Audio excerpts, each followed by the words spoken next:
PTI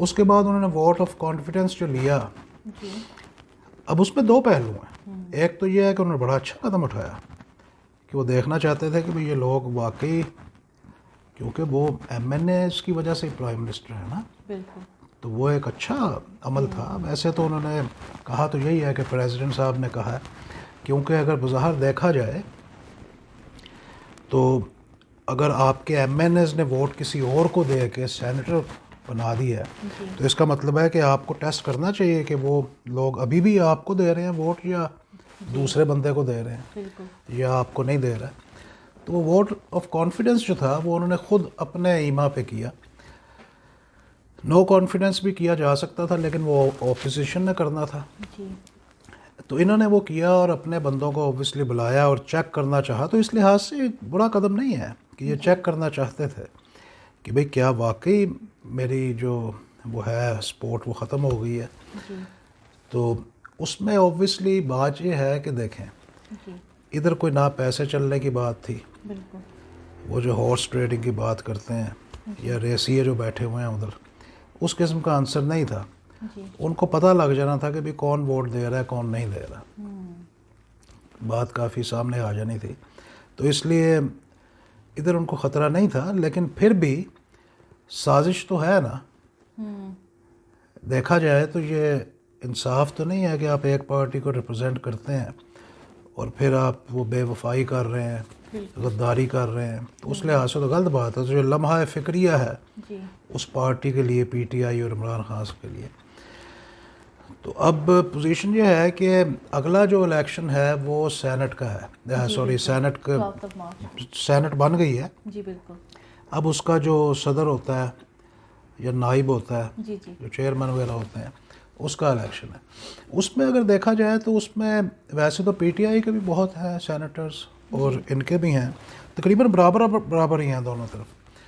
تو میرا خیال ہے کہ اس میں اتنا انفلوئنس ہے تو پولیٹیکل پارٹیز کے نمائندے ہیں، لیکن میرا خیال ہے اس میں یہ حق ہونا چاہیے ہر ایک کو کہ وہ اپنی مرضی کے بندے کو دے سکے، کیونکہ بالکل. اس سے کافی امپارشیلٹی کا تصور ہوگا ڈیفینیٹلی. کہ بھئی آپ اپنی مرضی سے کسی کو دیں بجائے اس کے کہ صرف اپنی پارٹی کی افیلیشن سے دیں. کیونکہ سینٹ کا جو بیسک مقصد ہے جی وہ یہی ہے کہ اس میں اعلیٰ درجے کے کچھ لوگ ہوں اپنے تجربات کی وجہ سے، اپنی تعلیمات کی وجہ سے، جی بالکل. تاکہ وہ تھوڑی سی نظر رکھ سکیں کہ جو عام اسمبلی ہے، عام لوگوں کی قومی اسمبلی، اس کے فیصلوں کو ذرا نظر ثانی کر سکیں. ویسے تو ادھر سارے اب میں عزت کے ساتھ ہی بات کرنا چاہوں گا، جی جی یعنی کہ ادھر گھوڑے گدھے ہر قسم کے لوگ ہیں. تو وہ کہنے کا مطلب یہ ہے گدھا بھی بہت اچھی چیز ہے، گھوڑا بھی. میں نے مثال یہ اس سینس میں دی ہے کہ ادھر ہر قسم کے لوگ ہیں، بالکل. جانور گھوڑا بھی اچھا اور گدھا بھی اچھا. جی بالکل. لیکن ادھر آپ دیکھیں کہ مجھے کم ہی نظر آتے ہیں ایسے لوگ، جیسے ادھر ہاؤس آف لارڈز میں آپ کو بندے وہ نظر آئیں گے جو کہ واقعی زندگی کے تجربات کی وجہ سے اس مقام پہ بیٹھے ہیں اور ان کے تجربات کا فائدہ اٹھایا جا سکتا ہے. بالکل بالکل. دیکھیں پرانے پرائم منسٹر بیٹھے ہیں، منسٹرز بیٹھے ہیں، کوئی بڑے ٹاپ کے بزنس مین جو اپنی زندگی میں رہے ہیں وہ بیٹھے ہیں. جی بالکل. تو جب وہ مشورہ دیتے ہیں تو بڑا مفید مشورہ ہوتا ہے. ادھر سینٹ میں تو وہ ایسا ہے جیسے کہ ہارس ٹریڈنگ کو چھوڑیں، وہ جو مارکیٹ نہیں ہوتی، یہ فش مارکیٹ، وہ صاحب ہے جی جی کہ اس میں وہ سینیٹرز کا ایلیمنٹ ہے ہی نہیں. سینٹ کا بنیادی مقصد یہی تھا کہ آپ کو دیکھیں جو الیکٹڈ ممبرز ہیں وہ چوز کر کے لا رہے ہیں، اور اس میں کیٹیگریز ہیں جی جی مختلف قسم کی ایجوکیشنز کی، اور یہ وہ مکمل مجھے میرے ذہن میں نہیں ہے. وہ اس لیے ہیں کہ بھئی آپ ان لوگوں کو لائیں جن کے تجربات کا آپ فائدہ اٹھا سکیں. تو دیکھتے ہیں. مجھے اب یہ چھوٹی چھوٹی سی باتیں ہیں کہ کون جیتے گا کون نہیں جیتے گا، یہ تو ایک ورقہ ہے ہسٹری کا، جیسے کہتے ہیں نا، مطالعہ پاکستان کا ایک ورقہ ہے. بالکل. یہ الٹا جائے گا چند سالوں میں، جی جی پھر ایک نئی چیز آ جائے گی. جی تو میرا اوپینین ہے کہ جو پاکستانی جتنے بھی چینلز ہیں، جی بلکہ زیڈ ایم سی چینل بھی، جی جی مجھے بھی ان کے اوپر بات کرنی نہیں چاہیے، تاکہ ان کی جو اصل جو ان کی ویلیو ہے وہ یہی ہے. یہ ویسے ہی مر جائیں گے سارے. میرا مطلب طبی لحاظ سے نہیں، جی میرا مطلب یہ جو باتیں ہیں نا جس سے ملک کا ستیہ ناش ہو رہا ہے، وہ چیز ختم ہو جائے گی. جی. یہ میں کہنا چاہ رہا ہوں. شکریہ. شکریہ شاہ صاحب, thank you so much. Moving forward میں آپ سے ایک کوشچن کرنا چاہوں گی کہ جیسے کہ آپ نے آلریڈی مینشن کیا ہوا ہے یہ ووٹ سسٹم جاننے, عمران خان کو جیسے پتہ تھا کہ کس نے کون سی ووٹ دی ہے. اب اوبویسلی 12 مارچ کے جیسے آپ نے سینٹ کے بارے میں مینشن کیا ہے, Imran Khan he was trying to push کہ جو ووٹ سسٹم ہو وہ سیکرٹ نہ ہو, وہ ٹریسیبل ہو. تو آپ نے جیسے کہ مینشن کیا ہے یہ ایک پریشر ٹیکٹک بھی ہوتی ہے, بیکاز اگر ٹریسیبل ہوگا تو جنہوں نے ووٹ سینٹ میں ان کو دیے یا ان کو نہیں دیے, ان کے جو پیپلز ہیں, تو ان کو پتہ لگ جاتا. تو آپ کو کیا لگتا ہے یہ ایک انڈر ہینڈ ٹیکٹک تھی مے بی, کہ وہ جاننا چاہتے تھے کہ کون ووٹ دے گا, یا لوگ ان کو پریشر میں آ کے پھر ان کو پھر ووٹ دیتے؟ جی دیکھیں, بات سنیں, پرائم منسٹر صاحب جس پوزیشن پہ بیٹھے ہیں جی یہ بڑی قابل احترام پوزیشن ہوتی ہے. اللہ تعالیٰ جس کو چاہتا ہے اس کو عزت دیتا ہے. جی تو وہ جس عزت کی پوزیشن پہ بیٹھے ہیں ان کے تعلقات بھی ہیں. ہم تو ویسی کہی سنی باتیں کرتے ہیں نا میڈیا کے ذریعے. جو بندہ اس رتبے میں بیٹھا ہے اس کو بہت انفارمیشن ہوتی ہے. غالباً ان کو پتہ تھا کہ یہ سب کچھ ہو رہا ہے, تو وہ چاہتے تھے کہ یہ لوگ جو لائلٹیز میرے سے بدلیں گے اور دوسرے کو دیں گے, وہ اگر شو آف ہینڈ ہو جائے تو وہ نظر نہیں آئے گی, یعنی کہ نظر آ جائے گی, وہ کر نہیں سکیں گے. کیونکہ تھوڑا سا بندہ شرمندہ ہوتا ہی ہے نا کہ بھئی اگر وہ اس طرح ہو جائے. تو یہ چیز پہلے انہوں نے بھی کہی تھی جب مسلم لیگ وغیرہ کو سوٹ کرتی تھی, تو انہوں نے بھی یہ چیز آگے بڑھائی تھی. تب اور لوگوں نے نہیں مانی. اب اس کو سوٹ کرتی تھی تو انہوں نے نہیں مانی. تو بات یہ ہے کہ یہ مفاد پرست لوگ ہوتے ہیں نا, موقع پرست, مفاد پرست لوگ ہیں سارے. تو جنرلی تو اچھا فیصلہ تھا اگر یہ ہو جاتا. تو لیٹ سے کہ آج دوسری پارٹیز کہہ دیتی ٹھیک ہے ہم اپنے ملک کی بہتری کے لیے, فیوچر کے لیے ہم تمہارے ساتھ اگری کرتے ہیں. لیکن ان کو نظر آ رہا تھا کہ اگر انہوں نے اگری کر لیا تو وہ جیت نہیں سکے, کیونکہ انہوں نے انڈر دا ٹیبل جو بھی ڈیلز کی ہوئی تھی وہ سامنے آ جانی تھی. بالکل. تو بات یہ ہے کہ وہ بات صحیح ہے. عمران خان صاحب کا شک بالکل صحیح تھا, وہ ہار گئے اس جگہ پہ. اور یہ جو ہیں ان کا بھی صحیح فیصلہ تھا کہ بھئی ہم ایسے ہی رکھیں گے تاکہ سامنے نہ آئے کس نے ووٹ نہیں دیا. تو جنرلی تو ہونا چاہیے فیئر پرنسپل. لیکن دیکھیں ووٹ کی جو آج کل ساری دنیا میں جو ووٹ کا طریقہ ہے وہ سیکرٹ ہی ہوتا ہے. کچھ چیزوں میں شو آف ہینڈ ہوتا ہے, ہر چیز میں نہیں ہوتا. تو اور یہ بڑی پرائیویٹ ہے. آپ نے تو دیکھا ہوگا کہ میں اس ملک میں جب آیا تو میں نے پہلی دفعہ کسی سے کانگریس سے سوال کر دیا کہ آپ کس کو ووٹ دیں گے, تو اس نے عجیب سا منہ بنا لیا. تو مجھے پتہ نہیں کون تھے, میرے ساتھ کوئی بزرگ تھے, انہوں نے کہا بھائی انگریز سے کبھی نہ پوچھنا کہ وہ کس کو ووٹ دیتا ہے. ویسے تو پولیٹیکل ورکر بھی ہوتے تھے انگریز, وہ تو خود کہتے ہیں جی اس کو ووٹ دو, لیکن عام بندہ بتاتا ہی نہیں ہے. ادھر میرے کچھ جو سیلریڈ پارٹنرز ہیں میرے ساتھ جو انگریز ہیں, انہوں نے آج تک مجھے نہیں بتایا کہ وہ کس پولیٹیکل پارٹی سے ان کا تعلق ہے. وہ اپنے تک رکھتے ہیں. تو اس میں یہ اخلاقیات کو ابھی سمجھنا ہمارے لیے شاید ممکن نہیں ہے جس پہ یہ عمل کرتے ہیں کہ اس کو اپنے تک رکھیں. ہمارے لوگ جہاں ملتے ہیں لڑنا شروع کر دیتے ہیں, ایک پارٹی کا دوسری سے, دوسری کا تیسری سے. تو یہ چیز پرائیویٹ ہی ہونی چاہیے اصولی طور پہ. تو یہ کیا ہے کہ کسی کو شرمندہ کر کے آپ نے ووٹ لینا ہے, یا کہ بھئی کوئی اوپنلی منافقت نہ کرے, ایسی بات ہے. شکریہ, تھینک یو شاہ صاحب, آپ نے بہت ہی اچھے طریقے سے یہ ایکسپلین کیا ہے. تو میں چاہوں کہ آپ سے تھوڑا سا میں کویسچن کروں around the mid throwing style between political parties of Pakistan. تھوڑا سا اگر میں کمپیریزن یو کے سے ذرا تھوڑا سا کر لوں کہ ادھر اتنی مڈ تھروئنگ نہیں ہوتی جتنی پاکستان میں ہوتی ہے. مطلب اب یہ 12 مارچ کے جو ووٹس ہوں گے یہ سب کچھ ہوگا, اس کے اوپر بھی یقیناً یوٹیوب پر ویڈیوز آئیں گی, نیوز پیپر میں آرٹیکلس چھپیں گی, accusations will be thrown around. And یہ ایک پاکستان کا کلچرل اب ایک is part of this the style of politics ہے.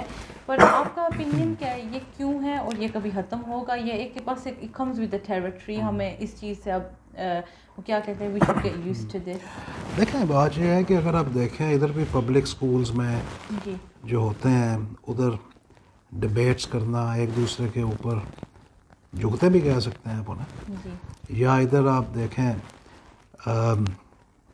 پارلیمنٹ میں بھی ادھر بھی ہوتی ہیں یہ باتیں. لیکن ان کی ایک حد ہوتی ہے, وہ پرسنل نہیں ہوتے.